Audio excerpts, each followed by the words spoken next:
Hi all, അപ്പോൾ എല്ലാവർക്കും പുതിയ വീഡിയോയിലേക്ക് സ്വാഗതം. ഇന്ന് നമ്മൾ ഡിസ്കസ് ചെയ്യാൻ പോകുന്നത് ഐസിലെ ഫസ്റ്റ് ചാപ്റ്ററായ സർട്ടൻ ഇൻഫെക്ഷ്യസ് ആൻഡ് പാരാസിറ്റിക് ഡിസീസസിലെ ഒരു മെയിൻ ടോപ്പിക്കാണ് സെപ്സിസ്. സെപ്സിസ് കുറച്ച് വൈഡ് ആയതുകൊണ്ടാണ് ഇത് സെപ്പറേറ്റ് എടുക്കുന്നത്.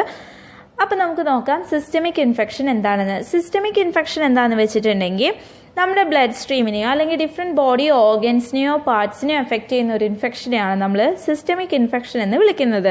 ഇനി ലോക്കലൈസ്ഡ് ഇൻഫെക്ഷൻ എന്താണെന്ന് വെച്ചിട്ടുണ്ടെങ്കിൽ ടേം സൂചിപ്പിക്കുന്നത് പോലെ ഒരു ബോഡി പാർട്ടിനെയോ ഒരു ബോഡി ഓർഗനെയോ എഫക്റ്റ് ചെയ്യുന്ന ഇൻഫെക്ഷനെയാണ് നമ്മൾ ലോക്കലൈസ്ഡ് ഇൻഫെക്ഷൻ എന്ന് വിളിക്കുന്നത്. ഓക്കെ, ഇനി സെപ്സിസ് എന്ന് പറയുകയാണെങ്കിൽ അതൊരു ലോക്കലൈസ്ഡ് ഇൻഫെക്ഷൻ ആണ്. നമുക്കറിയാം നമ്മുടെ ബോഡി ഇമ്മ്യൂൺ സിസ്റ്റം ഒരു ഇൻഫെക്ഷനോ ഒരു ഇൻഫെക്ഷ്യസ് ഏജൻറ്റോ വന്നു കഴിഞ്ഞിട്ടുണ്ടെങ്കിൽ അതിനെ മാക്സിമം ഒപ്പസ് ചെയ്ത് അതിനെ എന്താക്കും, സപ്രസ് ചെയ്യും. പക്ഷേ അത് സംടൈംസ് ഇത് ഓവർ ആക്ട് ചെയ്തിട്ട് നമ്മൾ എന്ത് ചെയ്യും, ഓപ്പോസിറ്റ് റിസൾട്ട് വരും. അങ്ങനെ ഉണ്ടാകുന്ന ഒരു കണ്ടീഷനാണ് സെപ്സിസ് എന്ന് പറയുന്നത്. ഇനി ഒരു ഡോക്യുമെന്റിൽ സെപ്സിസ് കണ്ടാൽ എങ്ങനെ റിപ്പോർട്ട് ചെയ്യണം? ഓക്കെ, സെപ്സിസ് എന്ന് പറയുമ്പോൾ വെറും സിമ്പിളായിട്ട് ഒരു സെപ്സിസ് കോഡ് ചെയ്യുകയാണെങ്കിൽ അതിന് ഒരു കോഡ് മാത്രമേ ഉണ്ടാകുകയുള്ളൂ. ഒരു പേഷ്യൻ്റ് ഡോക്യുമെന്റിൽ സെപ്സിസ് സ്പെസിഫൈ ചെയ്തിട്ടുണ്ടെങ്കിൽ നമ്മൾ എങ്ങനെ കോഡ് ചെയ്യണം എന്ന് വെച്ചിട്ടുണ്ടെങ്കിൽ ആദ്യം നമ്മൾ നോക്കേണ്ടത് sepsis due to any organism ആണോ അല്ലെങ്കിൽ അൺസ്പെസിഫൈഡ് ആണോ എന്നാണ്. അപ്പോൾ sepsis due to an organism ആണെങ്കിൽ ലൈക്ക് ബാക്ടീരിയോ ഫംഗയോ കാൻറ്റിരിയോ വൈറസോ ഇക്കോളൈ അങ്ങനത്തെ എന്ത് ഓർഗാനിസം ആണെങ്കിലും നമ്മൾ അതിന് കറസ്പോണ്ടിങ്ങിൽ കോഡ് എടുക്കുക. സെപ്സിസ് ഡ്യൂ ടു എന്ന് പറഞ്ഞിട്ട് ഓർഗാനിസത്തിൻ്റെ പേര് താഴെ കാണും, അതിന് ചൂസ് ചെയ്യുക. ഇനി അൺസ്പെസിഫൈഡ് ആണെങ്കിൽ സെപ്സിസ് അൺസ്പെസിഫൈഡ് എന്ന് പറഞ്ഞിട്ട് കാണും. അപ്പം അങ്ങനെ വേണം നമ്മൾ ചൂസ് ചെയ്യാനായിട്ട്. ഓക്കെ, ഇനി നമുക്ക് SIRS എന്താണെന്ന് നോക്കാം. SIRS എന്ന് വെച്ചിട്ടുണ്ടെങ്കിൽ സിസ്റ്റമിക് ഇൻഫ്ലമേറ്ററി റെസ്പോൺസ് സിസ്റ്റം. ഇത് ഒരു സിസ്റ്റമിക് ഇൻഫെക്ഷൻ ആണ്. ഇത് response to an infection, trauma, burns or other condition കൊണ്ടുണ്ടാകുന്ന ഒരു ഇൻഫെക്ഷനെയാണ് നമ്മൾ സിസ്റ്റമിക് ഇൻഫ്ലമേറ്ററി റെസ്പോൺസ് സിൻഡ്രോം എന്ന് പറയുന്നത്. ഇനി SIRS is almost like A sepsis ആണ്, പക്ഷേ ഇത് സിസ്റ്റമിക് ഇൻഫ്ലമേറ്ററി ഡിസീസ് ആണെന്ന് മാത്രം. ഓക്കെ, സിംറ്റം ഓഫ് SIRS എന്ന് പറയുന്നത് ലൈക്ക് ഫീവർ ഉണ്ടാകും, ടാക്കിയാപ്നിയ ഉണ്ടാകും, ടാക്കികാർഡിയ ഉണ്ടാകും, ല്യൂക്കോസൈറ്റോസിസ് ഉണ്ടാകും. ഓക്കെ, ഇനി എങ്ങനെയാണ് SIRS കോഡ് ചെയ്യണമെന്ന് നോക്കാം. ഇപ്പോൾ ഒരു ഡോക്യുമെന്റിലെ SIRS due to non infectious condition like burns, pancreatitis, drug reaction ഇതൊക്കെ കൊണ്ടാണ് നമ്മുടെ SIRS ഉണ്ടാകുന്നതെങ്കിൽ ആദ്യം നമ്മൾ കോഡ് ചെയ്യേണ്ടത് നോൺ ഇൻഫെക്ഷ്യസ് പ്രോസസ് ആണ് ആദ്യം കോഡ് ചെയ്യേണ്ടത്. അതിനുശേഷം വേണം നമുക്ക് SIRS കോഡ് ചെയ്യാനായിട്ട്. ഓക്കെ, ഇനി നമ്മൾ അടുത്തത് പറയുന്നത് എന്താണെന്ന് വെച്ചിട്ടുണ്ടെങ്കിൽ സിവിയർ സെപ്സിസ് ആണ്. സിവിയർ സെപ്സിസ് എന്ന് പറഞ്ഞിട്ടുണ്ടെങ്കിൽ ഒരു ഓർഗൻ ഫെയിലിയർ ഉണ്ടാകും, കൂടെ സെപ്സിസും ഉണ്ടാകും. ഒരു സെപ്സിസും കൂടെ ഓർഗൻ ഫെയിലിയറും ഉണ്ടെങ്കിൽ അതിനെ നമ്മൾ സിവിയർ സെപ്സിസ് എന്ന് വിളിക്കുന്നു. ഓക്കെ, ഇനി ഒരു പേഷ്യൻ്റ് ഡോക്യുമെന്റിൽ സിവിയർ സെപ്സിസ് ഉണ്ടെങ്കിൽ നമ്മൾ എങ്ങനെ കോഡ് ചെയ്യണം? ആദ്യം നമ്മൾ സെപ്സിസ് കോഡ് ചെയ്യണം, ഏതെങ്കിലും ഓർഗാനിസം ഉണ്ടോ എന്ന് കോഡ് ചെയ്യുക. അതിനുശേഷം severe sepsis without septic shock code ചെയ്യുക. അതിനുശേഷം വേണം നമ്മൾ മാൽഫങ്ഷൻ ഉണ്ടെങ്കിൽ മാൽഫങ്ഷൻ കോഡ് ചെയ്യാനായിട്ട്. സിവിയർ സെപ്സിസ് കോഡ് ചെയ്യുമ്പോൾ മിനിമം 2 കോഡ്സ് ഉണ്ടായിരിക്കും. ഓർഗൻ മാൽഫങ്ഷൻ ഉണ്ടെങ്കിൽ 3 കോഡ്സ് വരും, ഇല്ലാന്നുണ്ടെങ്കിൽ 2 കോഡ്സ് ഉണ്ടാകുള്ളൂ. അപ്പോൾ ഒരു പേഷ്യൻ്റ് ഡോക്യുമെന്റിൽ സിവിയർ സെപ്സിസ് ഉണ്ടെങ്കിൽ ആദ്യം നമ്മൾ കോഡ് ചെയ്യേണ്ടത് സെപ്സിസ് ആണ്. സെപ്സിസിൽ ഏതെങ്കിലും ഓർഗാനിസം പറഞ്ഞിട്ടുണ്ടെങ്കിൽ സെപ്സിസ് ഡ്യൂ ടു ഓൻ ഓർഗാനിസം കോഡ് ചെയ്യുക, അല്ലെങ്കിൽ സെപ്സിസ് അൺസ്പെസിഫൈഡ് കോഡ് ചെയ്യുക. ദെൻ സിവിയർ സെപ്സിസ് കോഡ് ചെയ്യുക. Severe sepsis without septic shock വേണം കോഡ് ചെയ്യാൻ.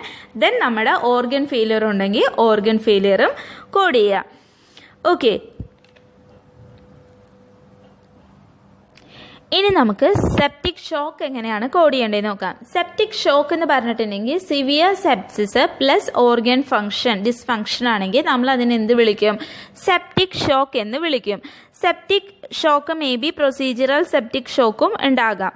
അപ്പോൾ സെപ്റ്റിക് ഷോക്ക് എന്ന് പറയുന്നത് സിവിയർ സെപ്സിസിൻ്റെ കൂടെ ഓർഗൻ മാൽഫങ്ഷൻ ഉണ്ടെന്നുണ്ടെങ്കിൽ അല്ലെങ്കിൽ ഓർഗൻ ഡിസ്ഫങ്ഷൻ ഉണ്ടെന്നുണ്ടെങ്കിൽ നമ്മൾ അതിനെ സെപ്റ്റിക് ഷോക്ക് എന്ന് വിളിക്കും.